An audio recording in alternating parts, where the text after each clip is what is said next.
Chris Mackowski of Emerging Civil War. We are at the historic Tredegar Iron Works in Richmond, Virginia for a special series of videos, and we're excited to be spending some time behind the scenes today. And we're going to start in front of the scenes with my old friend Chuck Young. He's the historic education manager. I got to read his engagement manager. Once upon a time, it was Chuck who worked behind the desk with me at Fredericksburg, Spotsylvania National Military Park. And setting up some of his earliest book signings.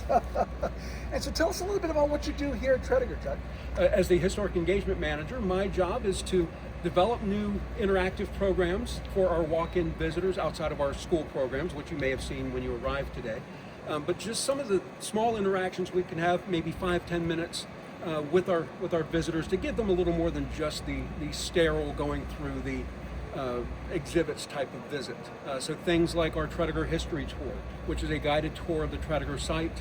We also have what we call historic cart programs, where we have like a history cart with a theme to it, and then we can interact on that theme with our visitors. And then also, we're also in the process of developing battlefield tours here around Richmond. Initially caravan tours, where we have everybody gather here and then we caravan out to the different sites. And hopefully this will come into customized tours to where people can pay for someone like me to take them out and show them not just the Richmond battlefields, but also Petersburg, and as well as the Appomattox campaign. And you get the authentic Civil War era beard experience as you do that. Trying to go for it anyway. But anymore, I got to supplement what I don't have on my head with what's on my face. So that's my area, trying to find ways to further engage our visitors beyond just walking through the front doors. Now, one of the reasons that we're down here now is because spring is here, tour season is upon us, and you guys are now reinstituting your very popular Tredegar tours. Mm-hmm. And so you've graciously agreed to kind of give us a little preview.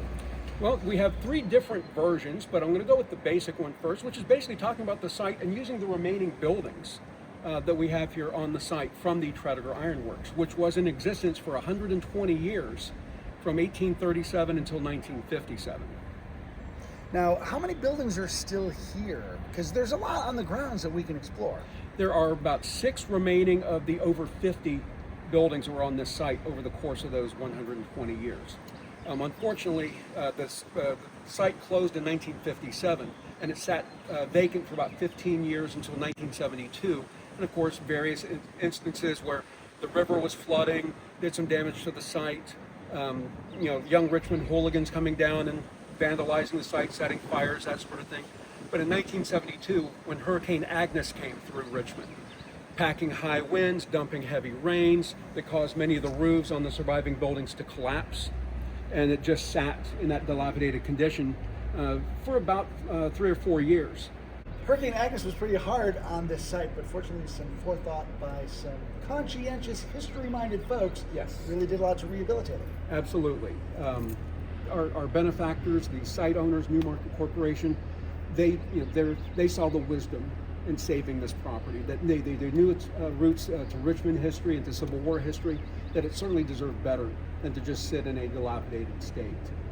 So fortunately, we had, through their benevolence, we now have the ability to interpret this entire site and really hopefully bring it to life for the all the visitors who come through on a yearly basis. Now, there have been a lot of entities who've been down here. The Park Service has spent some time here. An earlier iteration of the American Civil War Museum has spent some time here. And now this fantastic museum complex that you have is really kind of the cornerstone of what's going on. Yeah, fortunately, unfortunately, depending on how you look at it, the American Civil War Museum is a hybrid of 2 different entities. The American Civil War Center, which was in the buildings over there, sort of a hands-on educational facility geared more towards students. And the Museum of the Confederacy, which for a couple of decades was struggling to keep its doors open.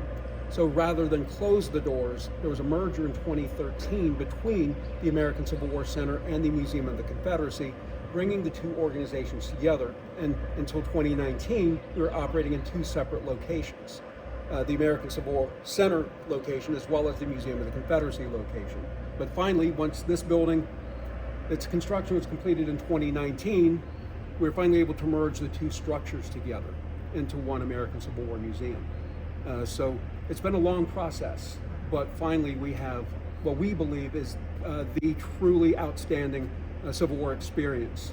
Outside of the National Park Service battlefields, of course. But hopefully anybody who wants to learn about the Civil War will make us their first choice.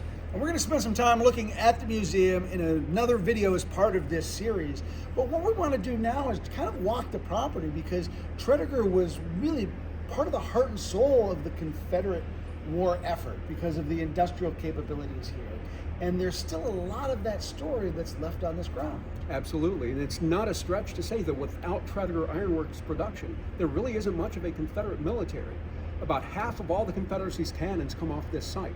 That's 1,099 guns of all shapes and sizes. It's a lot of the reason why it was so vitally important for Virginia to join the Confederacy, so that Tredegar could then go to work for the Confederate war effort. So there's a lot going on here at Tredegar Iron Works. A lot of the reasons why we have the outcome that we have in the Civil War is because of Tredegar Iron Works, and not just with cannons, but also the iron plating that is produced here at Tredegar Iron Works goes on to Confederate warships, the ironclads. In fact, the CSS Virginia, formerly the USS Merrimack, whose anchor is just right over there, all of her iron plating came from Tredegar Iron Works. All of her weapons came from Tredegar Iron Works. So Tredegar Iron Works is actually helping to develop modern naval warfare in the process. Now, I might be getting out over my skis here, but why does Tredegar end up where Tredegar is in the first place? And maybe you've got something to show us about that. Well, the big reason why this site becomes ideal for a facility like Tredegar is because of the James River and Kanawha Canal, which runs at the top of the hill behind the site. So now if you're tapping water to power the engines, it's going to be downhill water building up kinetic energy to power those water wheels. So Tredegar is not the first entity to be here on the site. Around 1802, there will be a couple of flour mills that will be established on the western edge of the site. Then on the eastern edge of the site, a couple years later, is going to be the Virginia Arsenal, which will become the Confederate arsenal during the American Civil War. So Richmonders know that this is a good place to be able to tap into that water and to get that power. And now in 1837, when Tredegar opens as a facility, it's right when Richmond is becoming sort of a hub of the railroad industry here in Virginia. So initially they're going to be making iron products for the railroads. But a couple of things are going to get in the way, like the Great Panic of 1837. So there's no money coming into Tredegar Iron Works. So in 1841, they hire a young civil engineer named Joseph Reed Anderson to sort of take over things here, try to find sources of revenue. And having served in the United States Army, the first place that he went to was Washington. He went to the War Department and he started pitching Tredegar's wares to the War Department, making anchor chain for the Navy as well as cannons for the Army. And we have inside our gallery the very first cannon barrel made here at Tredegar Iron Works around 1842. So you think about just a couple years after that, the United States is at war in Mexico. So Tredegar guns are supporting the U.S. Army in the Mexican War. Then all those Confederate-made cannons during the Civil War. Then Tredegar will also manufacture shot and shell during the Spanish-American. During the First World War, Tredegar Iron Works is making the Navy shell cases for Navy shells. They'll do the same thing during the Second World War as well as the Korean conflict, making all of these shells out of iron. But by the end of the 1950s, the United States is more of a steel-dependent nation as opposed to iron. There's not as much need, in fact, hardly any need for Tredegar's industrial-grade iron anymore. So without a market, it ultimately closed its doors in 1957 after 120 years of operation. And the oldest remaining part of a building that we still have is this one right here behind us. This portion right here behind us was originally part of a tannery, part of a tannery. That's where they had the vats of the stuff, the liquids that they're dumping all the hides into to begin the leather making process. Which may explain the weird smell that persists even still to this day on the first floor. But that is the oldest part of the building. And of course, it gets added onto over the course of the years, becomes the office space for the Tredegar Iron Works and our current office space today, the executive offices for the American Civil War Museum. So this building's had the same use as since Tredegar came into being in 1837 as an office space and still being used that same way still today. Now, let me back us up for a few minutes because you talked about the presence of the ironworks here because of the canal on the top of the hill. Now, most people are like, how do they get all the water up to the top of the hill? But Richmond is located at the fall line of the James River, so the elevation of the river as it flows past the city falls considerably. So that's what allows that water source to be at the top of the hill, right? Right. In fact, we sit in the middle of about a quarter-mile stretch of river where the river's elevation drops or rises, depending on which direction you're coming from, 75 feet. Wow. So that's a pretty drastic rise or fall in this one area. So it makes it a little easier to get the water up to the top of the hill, but so they don't. It's not like they have lots of water to deal with. So it gets a little easier for them. So, and again, just kind of thinking about the ingenuity required to make some of this industrial capacity happen. That's pretty incredible. Absolutely, and there are really going to be some really forward thinkers here in those early years of Richmond and trying to make Richmond truly not just a capital city for the Commonwealth of Virginia, but also a commercial city. It's one thing to have the politics, but also to have the commerce as well. It's what's really going to spur Richmond's growth. So the founding fathers of this facility are some of the early founding fathers of the city of Richmond. So they have a plan for Richmond's growth, and a lot of it starts down here in this part of the city. Chuck's been kind enough to agree to show us around the property, so we're going to take a quick little transition and head to our next stop. So this is a good opportunity for me to give a shout out to Tyler McGraw behind the camera, and we have just come from behind Tyler, walking across the parking lot into position here. Chuck, where are we at? This is the gun foundry. This building is the heart and soul of Tredegar Iron Works during the American Civil War. In fact, the construction on the building starts in 1861, specifically for the purpose of manufacturing cannons. And a lot of those 1,099 guns, half the Confederate arsenal, will come out of this building. Now, what's really amazing for me to still be here is not just the building, but the furnaces here attached to them. This is not going to be a fun place to work, especially on a hot Richmond summer day, because they're open air today, but they were enclosed in a separate building. That's where they're going to be melting the iron so that the molten iron can flow into the building and then into a series of flasks or molds for cannon barrels. So if you're one of the workers in this building and you know that the temperature is very high for iron to begin to melt, I think it's 1900 degrees Fahrenheit. So this isn't where you're going to want to work if you're in the iron making field here at Tredegar Iron Works. But without these furnaces, you've got to have furnaces in order to make the guns.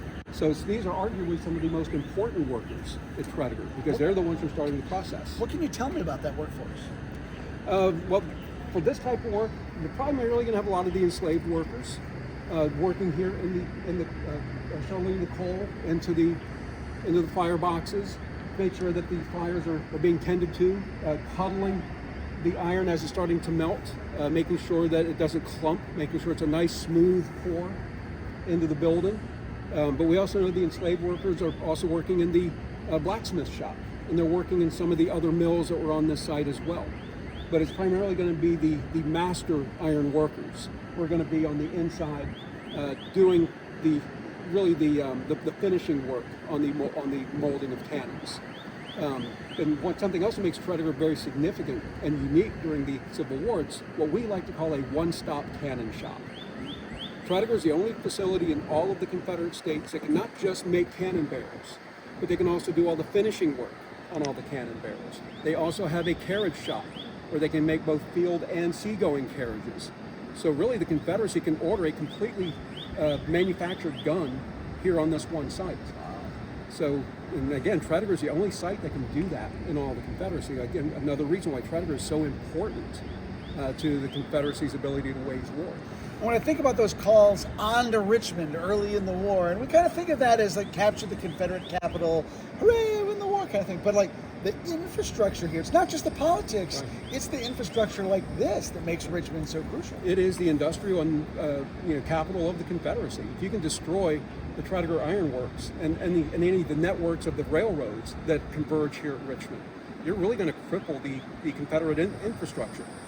But oddly enough, during the Union cavalry raid on Richmond in March of 1864, Tredegar is not one of the targets. They're here to try to rescue the Union prisoners of war on Belle Isle and at Libby Prison in Castle Thunder. But it's going to be the Tredegar Battalion. Those members of the workforce who are also in the defense mode of Tredegar, who are going to be out in the Richmond defenses. We're helping to stop that cavalry raid. So Tredegar actually does play a military role beyond just the manufacturing. There is a Tredegar Battalion because so many of these men, young men, they want to fight. But if they have iron making skills, they need to be here. So Joseph Reed Anderson, who is the owner-operator of Tredegar, himself a West Point graduate and Brigadier General during the 7 Days Campaign, wounded at Glendale and doesn't survive the reorganization into the Army of Northern Virginia because he's too needed here. But they create a Tredegar Battalion, a company of infantry and a company of artillery. And as far as we know, when they're not parading, the one time they actually get to serve is during that cavalry raid. So. And when it came time to evacuate Richmond, the arsenal on a neighboring property, that explodes. The order from the War Department was also for Anderson to destroy the Tredegar Iron Works. He refuses that order. It's not a government facility, it's his facility. Yeah, right. So he has his workers armed with water buckets, just in case some of the flames come over here and cause Tredegar Iron Works to catch fire. So it's kind of a mixed bag as far as our workforce, but at least 20% of it is going to be the enslaved workers. And you raised that great point. Like, these are skilled laborers. We can't just get someone off the street to come and take these spots. Even the enslaved workers here are highly trained at what they're doing. So to put that skilled workforce on the front line where, and I don't want to be cavalier about it, but like anybody can hold a musket, right? But not everybody can do this. Exactly. And the fact that they are learning such a valuable skill and trade will serve them well in the post-war years, because many of these enslaved workers will stay here working as freedmen in the years after the war. And many of them will have their sons also apprenticing here and will take on jobs here at Tredegar Iron Works. So it really is a good opportunity for the previously enslaved to now be able to make, I wouldn't say a great life for themselves, but at least a manageable life for themselves. And Tredegar will be the largest single employer in Richmond until it closes in 1957. Wow. So both white and black, as well as a large immigrant workforce that will come in at the end of the 19th century and early 20th century. So it really is sort of a melting pot here at Tredegar Iron Works. Chuck Young, the Historic Engagement Manager here at Tredegar, has been kind enough to show us around. We're going to have more coming up. We're going to take a little walk across the parking lot and see what he has to show us next. Now, through the magic of technology, we're going to dissolve over to the most historic and iconic spot here at Tredegar. And it even says it's historic. Chuck, tell us what we're looking at. So we refer to it as the Pattern Building, but it's actually part of the oldest building on the site because the foundations date to around 1802, among a couple of early flour mills here on the site. Then the building itself that we see today dates to about 1854. That is when a local merchant named Lewis Dabney Crenshaw, who has been in the flour making business, flour producing business. In fact, by the time of the Civil War, Richmond is among the world's leading exporters of flour. So those who are involved in this field are doing very well financially for themselves. So this starts out as the Crenshaw Flour Mill. He's becoming very, very wealthy off of the flour trade here in Richmond. But he's also an ardent Southern patriot. In fact, he's among the city leaders in the secession movement in the spring of 1861. And when Virginia finally does secede, and then Richmond becomes the capital in May of 1861, Crenshaw offers the use of this building to the Confederate government, but not as a flour mill, but becomes a woolens mill. In fact, becomes the Crenshaw Woolen Mill, which will be providing material to the Richmond Clothing Bureau, which will then be turned into, among other things, uniforms and battle flags for Confederate soldiers, primarily for the Army of Northern Virginia. So when they talk about that Richmond Depot jacket that they're wearing, the material likely came out of this building until May of 1863. So you may notice the different color of bricks on the building. Well, that's because there are a couple of different fires that take place here on the site. The first one being in May of 1863. A fire that guts the building was originally a 5-story building. So the upper floors come crashing down. And also consider the time period, May of 1863. This is the beginning of the 1863 military campaign. Chancellorsville, followed by Gettysburg. And not only will the fire damage this building, but also some of the adjoining buildings, one of which was the boring mill. Not because it was dull, but because that's where they're boring out the cannon barrels. So now think about it, what is going to be one of Lee's biggest Achilles heels at Gettysburg is artillery. So Tredegar's not able to produce more guns for a while prior to the lead up to the Battle of Gettysburg. So one of the what ifs that I like to play is what if Tredegar Iron Works is still producing the way it should be? Would Lee's artillery situation be a little better? Maybe at Gettysburg. Who knows? So another reason why Tredegar Iron Works can be extremely important. You notice what he did there, though. He talked about Chancellorsville, as he should, and Gettysburg, as he should. No mention of like Grant crossing the Mississippi during that time, and like marching through Jefferson Davis's home state with him. Well, Tredegar had nothing to do with that, except that the president of the Confederacy's home state's being destroyed and a little distracted. But well, no, also considering that Jefferson Davis was from Warren County, Mississippi. What is the county seat for Warren? Vicksburg. Yeah. So he's really concerned about his home area. In May through July of 1863. And I'm just joshing with you here a little bit, but you mentioned that this is producing like half of the material. So where are the other places that the Confederacy might be getting its stuff from? There were a couple of smaller arsenals as far as Navy guns. There's a Naval Ordnance Works at Selma, Alabama. I believe there's also a cannon foundry in Augusta, Georgia. Each of the state capitals have their own little ability to make the smaller grade cannons, but certainly the cannons that are going to be obsolete by the time of the American Civil War. A lot of the 3-pounders, 6-pounders, even some of the older 12-pounders, they're going to be scrapped in 1863. In fact, Lee is going to order a number of them being sent here to be melted down and recast into modern Napoleons. There are smaller facilities throughout the southern states that can do cannon barrels, and that's about it. But then they have to ship them to other facilities for all the other work. But as I mentioned, the boring mill, one of the buildings damaged during the first fire of 1863. So Tredegar is, again, that only facility that can do everything involved in cannon making. Now, you talked a little earlier about the canal at the top of the hill, and here's a place where we can kind of see that in action, because they do have a water wheel and water chutes, and that power that comes from the kinetic energy of the water, you get to see on display here at times at Tredegar, and kind of see firsthand just how valuable that was. And then the James River's right behind the camera where we're at right now. So we're at the American Civil War Museum's facility at Tredegar Iron Works. We're talking with Chuck Young, who's showing us around, and we have a little bit more to see. So basically, we've just backed up about 150 feet or so that we can get this really cool gun, because who doesn't like to look at cannons when you're at an ironworks? Especially when there's manufacturing cannons for the Confederacy. And this one here behind me is one of the better guns produced for the Confederacy, the Brooke rifle, developed by a Confederate Navy lieutenant named John Mercer Brooke, who was the bright shining star of the U.S. Navy and engineers before the war. In fact, one Union admiral interviewed during the Civil War said that, in his opinion, the greatest loss suffered by the Union Navy to the Confederate Navy was the loss of John Mercer Brooke.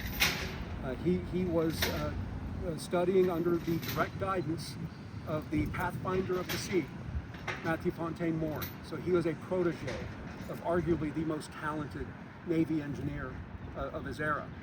So Brooke is developing this type of gun specifically for the Confederacy. In fact, this is a 6.4-inch version, meaning that the diameter across the muzzle is 6.4 inches wide. Now, the CSS Virginia, formerly the USS Merrimack, had, I believe, 3 7-inch Brooke rifles on board when she famously battled the USS Monitor. But this gun in particular was not salvaged from a Confederate warship. It could also do land service.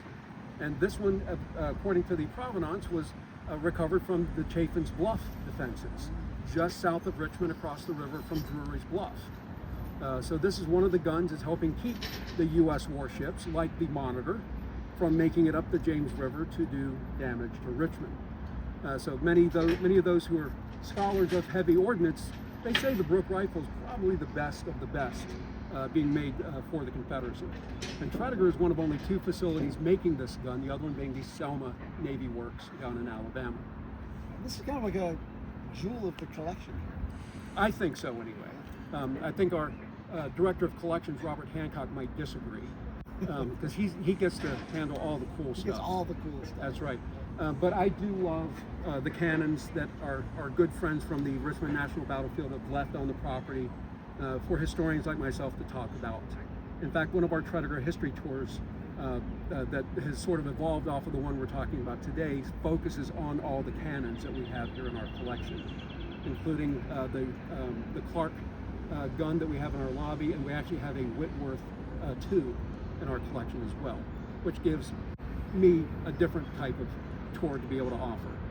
Then we also have a third Tredegar history tour that's going to be unleashed here hopefully soon, called Tredegar at War, because without wars, Tredegar really doesn't have much of a story to tell. Everything from the Mexican War up through the Korean conflict, and Tredegar's manufacturing throughout all those years. So hopefully develop some more different angles that we can share with our visitors. Try to cover as many different topics as we can. Chuck has a little bit more to share with us on the Tredegar story. We're going to transition to the magic of dissolve. So we're at our final stop. We've come across the plaza. We're right in front of the museum here, the American Civil War Museum. And Chuck Hart, you kind of missed this. What are we looking at?